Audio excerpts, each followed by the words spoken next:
Hi, it's Dana, and I'm here with your divination for the new moon in Sidereal Taurus. The 2026 Sidereal Astrology Guide says planting seeds of shared identities. Break down. If you can't hold it, let it hold you. Let it carry you. When you've done all that you. Now I've already gone off about Taurus. In the monthly Div4Lib meetup, which was this past Wednesday, I had quite a bit to say about sidereal Taurus and this period that we're in. The Sun and Mercury just entered sidereal Taurus a couple days ago, yesterday, 2 days ago. And this will be a pretty long stretch of sidereal Taurus transits, as I talked about on the previous episode. This is not my fave because it's giving Jim Crow, it's giving gutting the Voting Rights Act, it's giving disenfranchising Black people of the vote. It's giving cult, it's giving white dominance and violence, it's giving capitalism, it's giving ecocide. These are all the status quo that gets reinforced and reentrenched when we have sidereal Taurus transits. And so you need to buckle up. You need to understand that this is what's about to be going on for the next several weeks until Mars leaves Taurus, which is not until, what is that, August 2nd? So this period of Taurus transits is going to last till August 2nd. And that means that your representatives already don't listen to you, and they really not about to be listening to you. This new moon planting seeds of shared identities. So I've got my 2026 Sidereal Astrology Guide here, and I've taken to using it to like jot notes down for myself about future episodes of the podcast. So, like, I had some notes here about this Taurus new moon for quite a while. And some of the things that I wanted to talk about during this episode have to primarily do with realignment of loyalties. Planting seeds of shared identity. One of the most important things to understand about sidereal Taurus and to understand about shared identities, to understand groups and group identity, is that what often defines a group is a shared enemy. What coheres and glues a sense of people together, what makes people feel like they belong, is that there is a sense that we perceive threats of danger, harm, and death as coming from the same place. And this is really important because when we have that shared sense of threat, we can respond in a unified way. One of the examples of this that we're witnessing is with the online mental health professional community that is licensed therapists, psychologists, licensed social workers, and Cheyenne Bryant, who has presented themselves as a doctor and as a therapist. And after being on quite a few podcast episodes where her credentials were questioned, it has now been revealed that Cheyenne Bryant is not only not a doctor, they do not have a doctorate, they do not have a dissertation, and the licensed professional mental health community has cohered together around this sense of shared threat. Cheyenne Bryant is, it's arguable to me whether or not she's inflicting harm. I don't know. So I cannot make that claim. What I can say is that the larger professional licensed mental health community perceives her as a threat to the legitimacy and validity of their profession. They perceive her as a threat to people seeking uh, uh, treatment, people seeking counseling and therapy because she's misrepresenting herself. There can be a case to be made that merely by misrepresenting herself in this way that she is untrustworthy to be someone who should be giving out advice or counseling, or there's a case that could be made that because she's digging her heels in and refusing to concede and tell the truth, that this makes her unqualified, and that's harm in and of itself. All of this to say, one of the things that we can bear witness to, watch for, see how we're participating in, watch how it's happening, is how we are realigning our loyalties around a sense of a shared threat. Now, I talked about there's a clip of this on my Instagram page, and I talked about this in the Div4Lib Astro meetup a few days ago. That I don't know that we've ever seen mental health professionals speak in unison about anything on social media before. And the first time they come together is for this. I'm not judging, but also go watch the video because I'm not about to go into that right now. Okay. This realignment of loyalties, the next things I have written down here in my notes, has to do with political parties.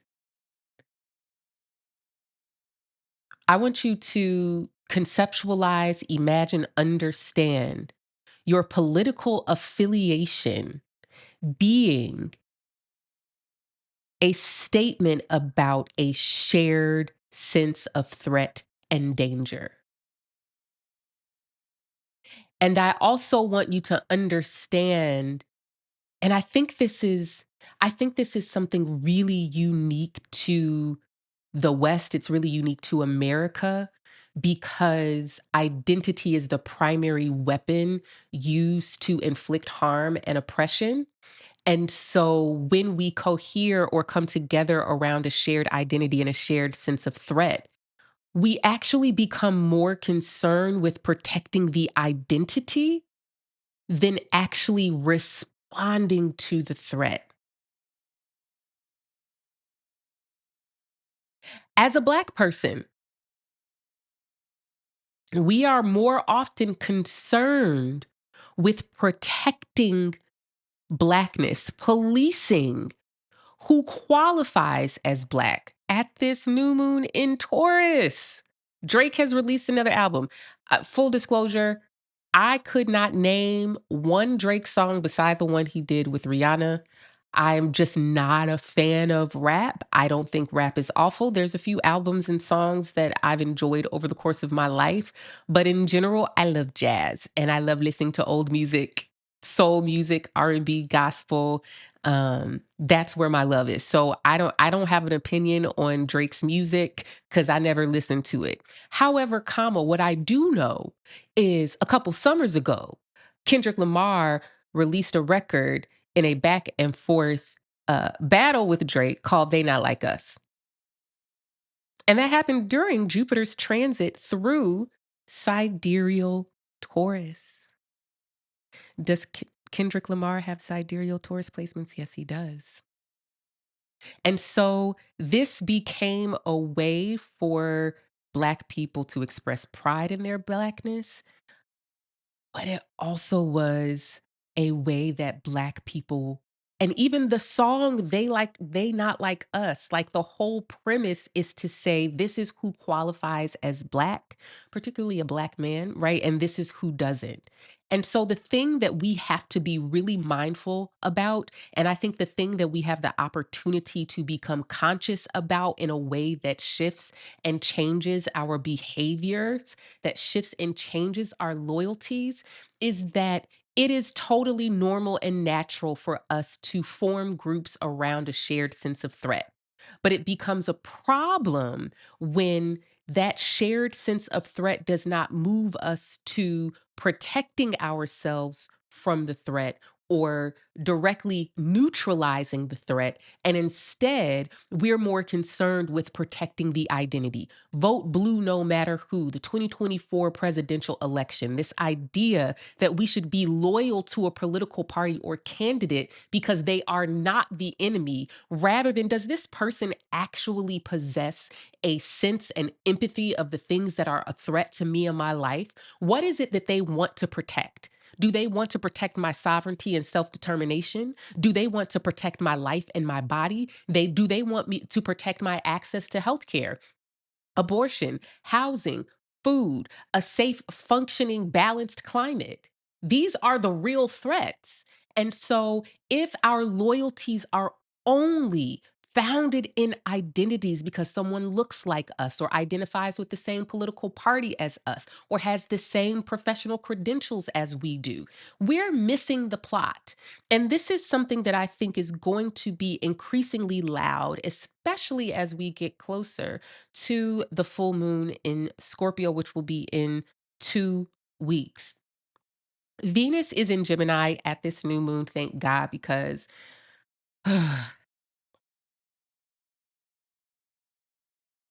I don't know if we really could have survived a new moon in Taurus with Venus in Taurus. I'm just telling the truth. I don't think it would have been good. I think it's best that Venus is in Gemini. Venus entered Gemini on the 14th, bonding over shared curiosity. Signs that are next to each other are the most different and conflicting. Not opposing signs, signs adjacent to each other are the most conflicting and different. And that is because often the tools or the element of adjacent signs are not complementary, but they're also not conflicting. They're more a mismatch. So you've got the earth of Taurus, which is social realism. And we've got the air of Gemini, where Venus is, which is curiosity. It's the knower. That's the new name for Gemini. Some people took issue with the verbalizer, and I accept that. I feel like that's a limitation of the English language because I really wanted to say the articulator, but that's not a word that I think is accessible for people because they're like, what is that? I like to keep it simple. So we have Gemini the knower, which is mutable air. How do I know what I know? I know because I have been curious. I sought out new information. I listened to different opinions. I read books. I searched the internet. I researched. I had conversations. I opened myself to new information and experiences. I considered the fact that maybe what I already know to be true is not, in fact, the truth. Maybe there is more to know. Maybe what I was taught and what I've learned is no longer accurate. And so I need to learn something new. This is Gemini. And Gemini really is a participant in deconstructing belief systems. It gives us this curiosity that doesn't judge information based on what we already know to be true or what we've been indoctrinated to believe. It takes the information at face value. This is important at this new moon because otherwise, when we get information that contradicts our indoctrination, we often reject it or we somehow try to reconcile it and explain it away so that we can keep our existing belief system intact. Or in this case, we get new information about where the threat is, about who is aligned with a sense of threat like we are. And we, instead of taking that information in, because it threatens our social loyalties, it threatens our shared identities and sense of belonging, we reject it. So that's the choice that we have. That's the choice that you have at this new moon. When there is new information that you are learning through your relationships and connections, when you're really coming to understand that the things you've been indoctrinated to believe were a threat, the people that you were indoctrinated to believe were a threat. I'm talking about you've been indoctrinated to believe that immigrants are a threat. You've been indoctrinated to believe that communism is a threat, that socialism is a threat, that if you even utter those words, how dare you be unpatriotic and un American? But that is a centuries long propaganda campaign at this point because I promise you, if I asked you to define communism for me, you couldn't. You couldn't do it without bringing up tropes that you've been indoctrinated to believe. If I asked you to define socialism, you'd probably tell me that there's never been a successful socialist country. Propaganda, lies. Because every single time we've been on the precipice of a nation successfully enacting socialism, here comes the United States government enacting a coup, assassinating the leader, interfering in elections, creating propaganda campaigns, arming insurgents, doing anything to undermine the will of the people, whether it's Guatemala, whether it's Venezuela, and whether it's Cuba. There was a real movement of socialism in South America in the mid and early 20th century, and America said, "Not on my watch." What you're not going to do is nationalize your resources, teach all of your people how to read, make healthcare accessible and free, make housing accessible and free, make sure everybody has access to education, care for the environment. Not on my watch. That's never going to happen. Even in Africa, assassinations, coups, drawing false borders. And this is the manipulation that we are vulnerable to during sidereal Taurus transits. It's much easier if somebody just comes and points a knife or gun in your face and you know that you're in danger. It's much harder to recognize the danger when it's emotional manipulation, particularly when that emotional manipulation is trying to tell you where the source of the danger is coming from, where it's trying to tell you who and what is actually a threat to you, who you should fear, what you should fear. It's very hard to protect yourself from that type of manipulation. Once we get to the full moon in Scorpio, we'll talk about that's really the function of Scorpio to protect you from emotional manipulation so that you can feel your body and trust your body's cues about who or what is a threat and not the indoctrination, not the news media, not the propaganda, not the, intentions of, capitalist, right? Right? The last thing that I want to talk about before I pull some cards, we got to talk about cults, y'all. We've got to talk about cults.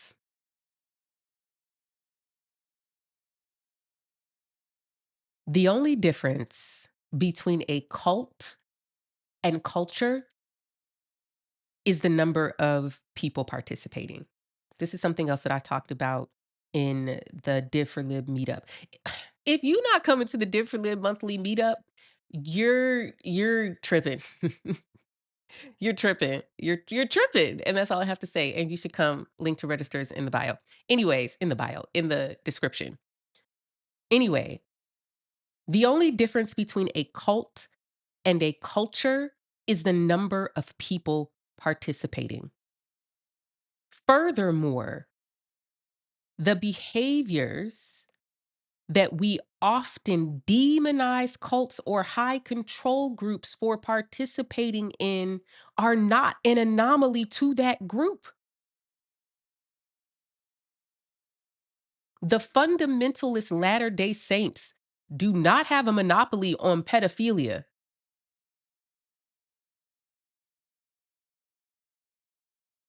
The fundamentalist Latter day Saints don't have a monopoly on pedophilia that is not reported or criminally prosecuted.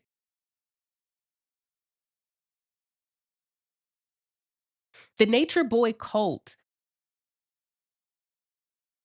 did not and does not have monopoly on disordered eating,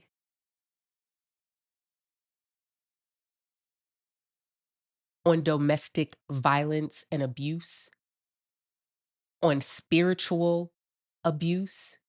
Because a bunch of y'all finna go in church on Sunday and they're not gonna have any substantive material response to the fact that gas prices are high. Ain't no wealth being redistributed. You just pouring money into that church so that the church can hold on to the real estate. The only difference between a cult and a culture is the number of people participating. Furthermore, cults in America are often positioning themselves to be solutions or alternatives to capitalism, white supremacy, and patriarchy. But in fact, they are just creating more exploitative forms of capitalism, more exploitative forms of patriarchy, more exploitative forms of dominance. But at the same time, it's the same stuff that's happening in the dominant culture. So, not too much on people who have been in cults, because the fact of the matter is, people who leave high control groups and cults, we need to learn from them because you're in a cult and it's called capitalism. Leave then. Why don't you just leave? Why don't you leave the cult of capitalism? Huh? You're in a cult and it's called the cult of masculinity. It's called the cult of the gender binary. Hmm? Leave. Exactly. You can't.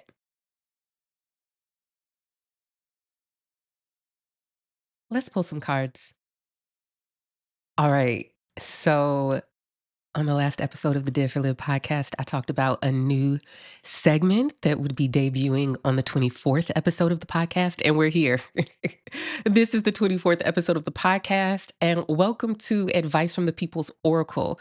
I put up a little link in the description of last week's episode. It'll be back up this time, and I got quite a few responses. Thank you to everyone who sent in their requests for advice from the People's Oracle. Today we have Alith, who's from Wisconsin, and they're interested in career. Let's see what their question says. I'm wondering about how my career will be changing. I'm a tech worker being threatened by AI and an acquisition. And I'm just sick of tech work and capitalism. This is a tough one, particularly just because the inevitability of AI is not because it's some, technology that's going to save us and make life better for everyone, but more so, so much of our resources collectively in the form of corporations and tax money is being poured into AI that we kind of have to go through this tunnel of like, poor economic decisions ultimately leading to some type of collapse.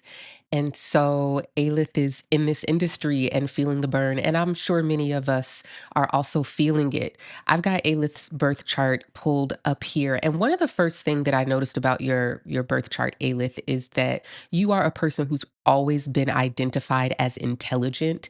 Your intellect, your capacity to do well in school, your ability to learn and research and absorb new information is pretty intense in your chart. You have a very Mercury and Sun dominant chart. Those two planets are pretty much running the show without any competition. And so for this, I can really see that your identity and sense of self worth has been founded upon your intellect and how well you can succeed and how well you can use what you know to take care of yourself. There's another theme in your chart that has to do with Mars in your second house, and that tells me that financial independence, taking care of yourself, managing your money, and being pretty meticulous with your resources is also important. There's one important thing missing from your birth chart that I think is going to offer some challenges and opportunities for you over the next like 12 to 18 months, and that's you have no water.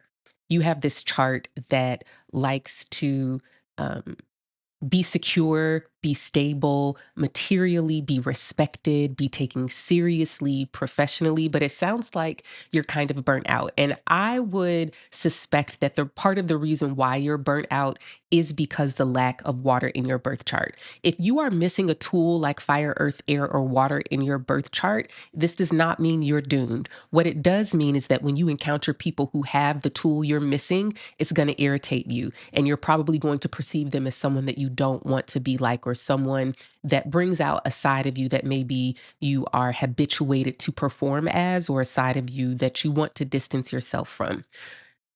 Water is the body and bodily functions, and specifically the sign I'm focused on in your chart is Cancer. Cancer is the being taken care of. It is our cry for help. I don't mean verbally. You're a very good verbal communicator, and that's part of the problem, right? I'm talking about the nonverbal cues that we express that other people read as signals of our distress, and it moves them to respond.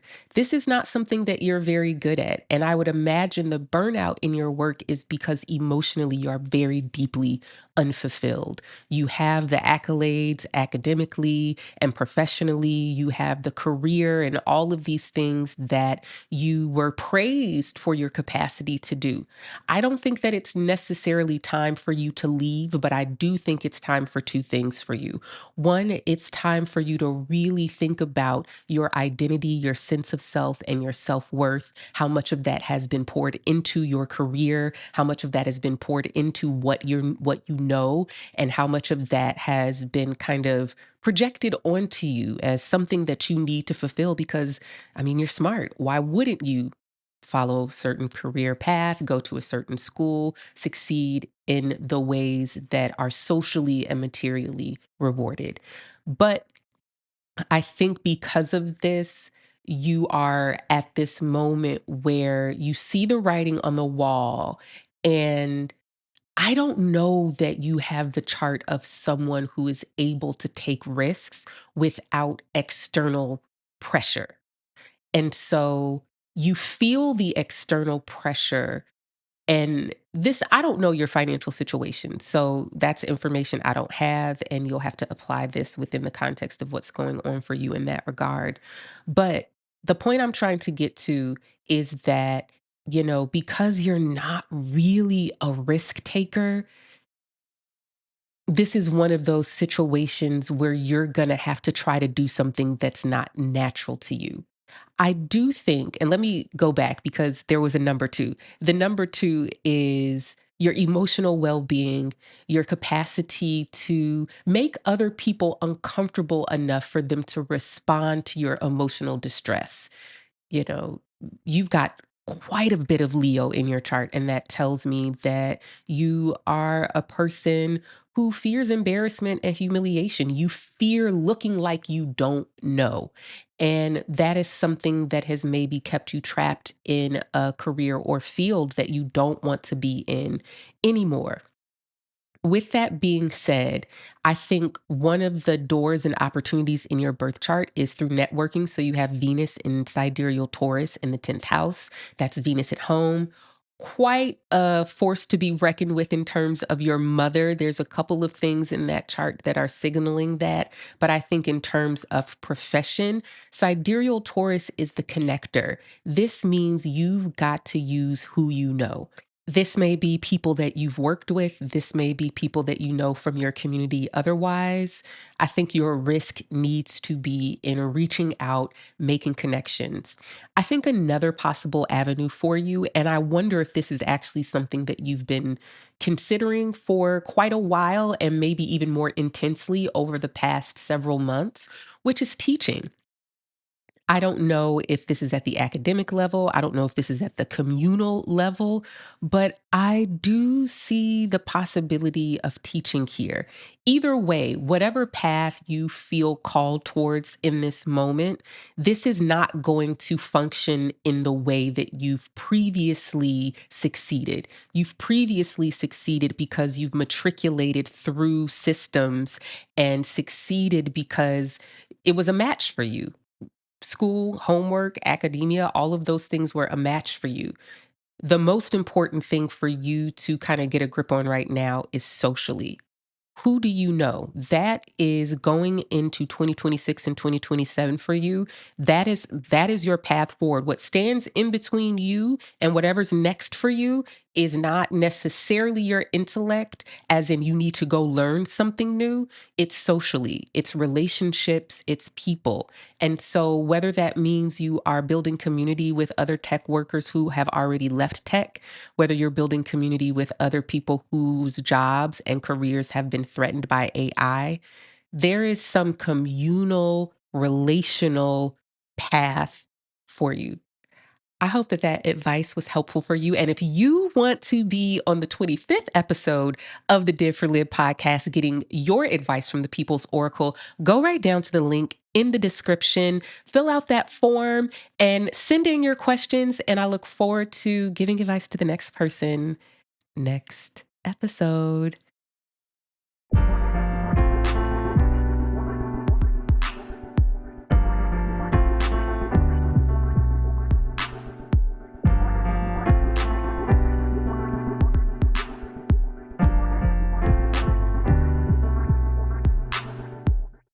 I'm back with my cards. Let's see what wisdom the tarot has to offer at this new moon. I feel like this is a really hopeful new moon, and next, few months we're going to be in, not because I think that things are going to necessarily change enough to stop the momentum of what we're already dealing with. But I do think this idea of questioning our loyalties and questioning who or what is actually a threat, who gets to tell us who or what a threat is, that's what I'm optimistic about. And you can start the work. We're starting off with the Page of Wands. Pages are map makers. They're like, where are we going? Where can we go? What are the possibilities? How are we going to get there? Right? The Page of Wands is that moment before you get in the car. It's charting your path to your destination, discovering your destination. Wands also have to do with our energy, our efforts, our ambition, our will, our sense of entitlement to act. And so the Page of Wands doesn't necessarily know what they're capable of. Or maybe they did know, and now they are ready to learn something new about what they're capable of. I feel like there's this, oh, I didn't know that I could do that in the Page of Wands. Or, oh, I didn't know that was an option for me. I didn't know that was a possibility. Where are you reconfiguring your path forward? Where are you feeling the call to get curious about your own capacities and capabilities? Where are you questioning your indoctrination about what you're capable of? Let's see what else we've got here. We've got the Queen of Cups and we've got the Two of Swords. I feel like this is a really interesting articulation of what the sky looks like at this new moon. Because we've got Venus and Jupiter in Gemini, Sun and Mercury in Taurus, Mars in Aries, Saturn in Pisces. And we've got a variety of things here. We've got some fire in the wands, like Aries. We've got water in the cups, like Saturn. And then we've got this air here, like the Two of Swords. And I would actually say that the Page of Wands is more like earthy fire, fiery earth. The Two of Swords here is our air. The Two of Swords is about withholding judgment. The Two of Swords is about pausing before you make a decision. The Two of Swords is often waiting for new information or a breakthrough of some kind that brings clarity. The Queen of Cups, I think, is reinforcing something that I just said, that I don't think that things are going to change enough to stop the momentum of what we're already dealing with. And as is a common theme with me, one of my fundamental teachings is that revolution begins in the body. It begins with a feeling of dissatisfaction. It begins with grief. It begins with sadness, rage, and anger.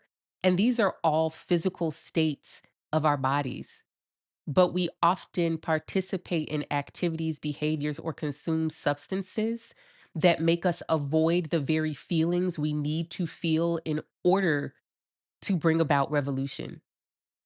You really can't have change unless you are able to really feel the dissatisfaction with what is.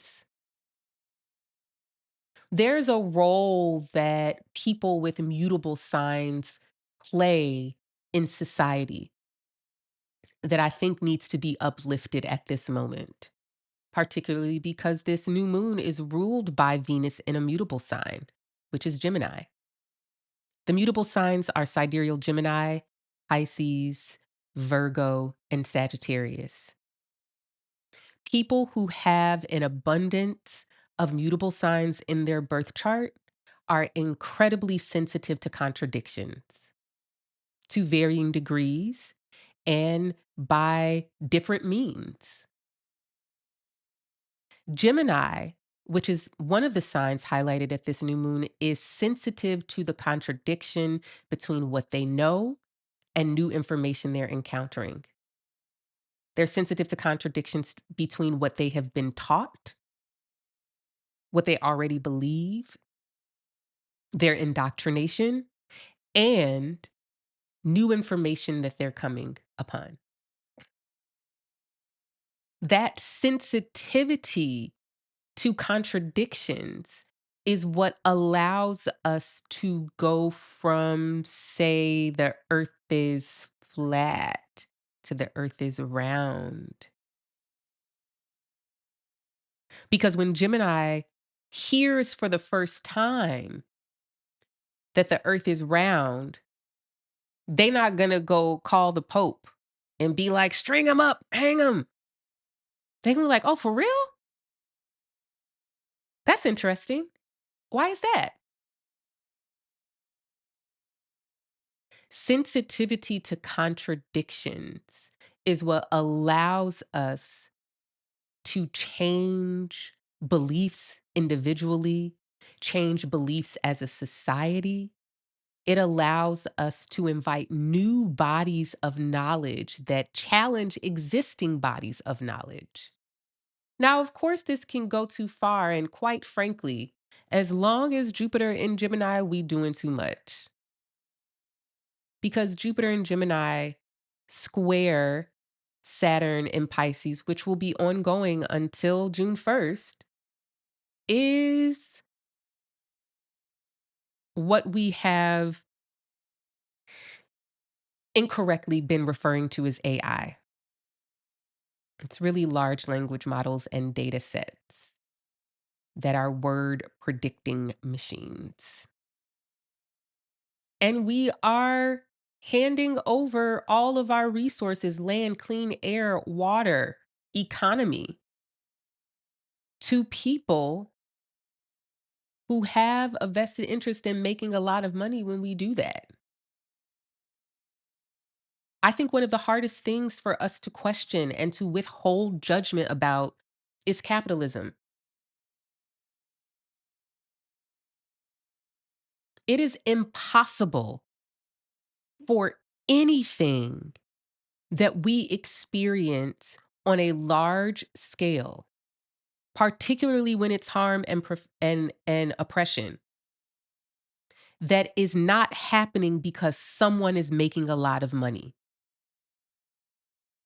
If we were to tell the truth about the belief system, if we were to tell the truth about the cult that we've all been indoctrinated in, the cult of capitalism, it is that there is not one area of our society that is not run by the profit motive, that is not controlled by some greedy hoarder's demand for more resources, more land, more money.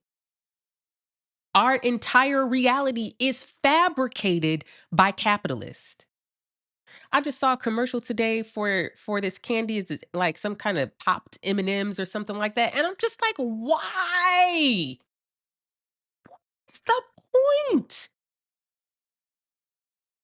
Jason Hickel. Let me make sure I'm saying his name right. Hold on. The book is called Degrowth. I'm looking for it. Anyways, he's a very common guest on Upstream Podcast, which, speaking of Upstream Podcast, they have this ongoing series about Cuba. And if you ain't never listened to Upstream Podcast, you need to go start with part one of their series on Cuba and get yourself politically educated. Okay? Okay? Thank you very much. Anyways, Jason Hickel talks about how capitalism forces the creation of goods and products and services that are not actually meant to meet the needs of us. They are created to meet the needs of capitalism, which is to accumulate more wealth, hoard more resources. So instead of widely available HIV prep shots that successfully prevent HIV infection just by getting one shot every 6 months, instead we're getting popped M&Ms. WTF? You've got to question. You've got to question. You've got to question. And when you witness somebody who probably has a lot of mutable signs questioning the contradictions and pointing out the contradictions, you got to stop getting so mad and you got to stop being so judgmental. Okay? Y'all don't like Amanda Seals, and you need to get over it because Amanda Seals is doing more to politically educate the masses as a Black person than anybody you know. You may not like her tone, you may not like the way she said it, and everybody has their faults. So what? You think everybody liked Malcolm X? They tried to kill that man. You think everybody liked MLK? Black people were like, do not come to our city. Keep that crap somewhere else. The ahistorical takes that we have on political figures and leaders of movements and people who are activists and making change has you thinking that the most important thing is for you to like somebody. And that is not the most important thing, for you to like somebody. And this goes back to the whole theme of this new moon and shared identities. You want someone to make you feel good about your identity.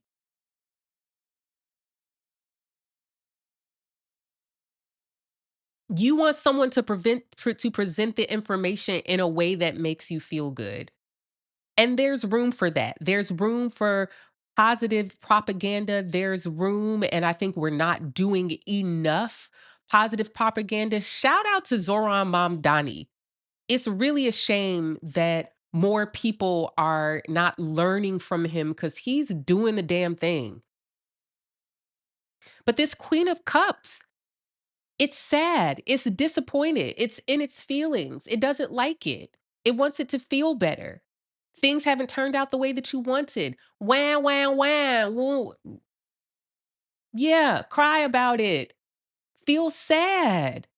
But also understand the pathway to revolution and change that you speak is not paved with somebody saying words in the tone that makes you feel good.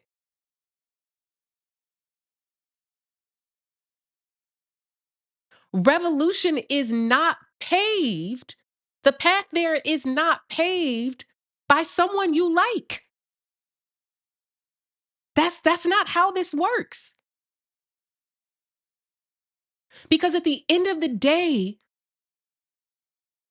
for someone to prioritize being liked more often than not means they're upholding capitalism, white supremacy, and patriarchy as norms. Not too much on Amanda, but I just think that she's the best example of someone who's continuing to speak truth to power in the face of a lot of people having not nice things to say. But this is also someone who does not prioritize white supremacist and patriarchal notions of femininity. That's why y'all don't like her. Because she's not talking to you in a sweet voice. She's not seducing you with her tone.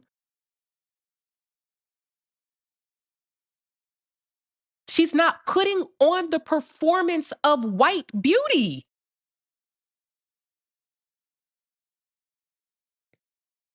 But Cheyenne Bryant, titties out and everything. Got y'all calling her doctor.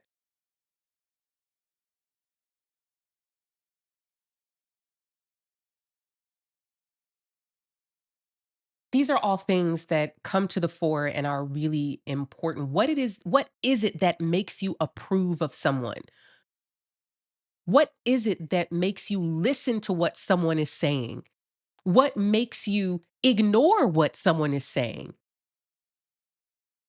When I talk about decolonizing our survival instincts, is something that I often talk about when we are having transit through fixed signs. Taurus is a fixed sign. This new moon is in a fixed sign, midpoint between eclipses, right? Very, very important, significant new moon.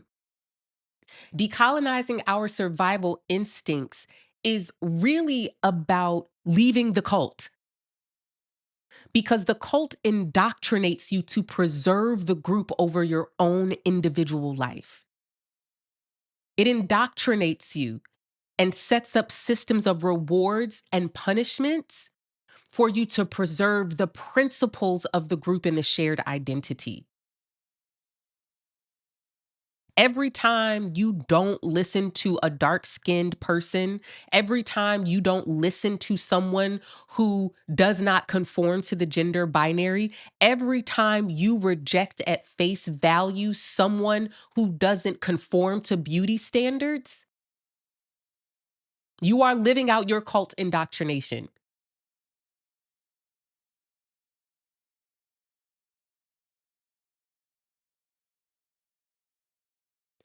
It's not going to feel good. And you have to deal with that.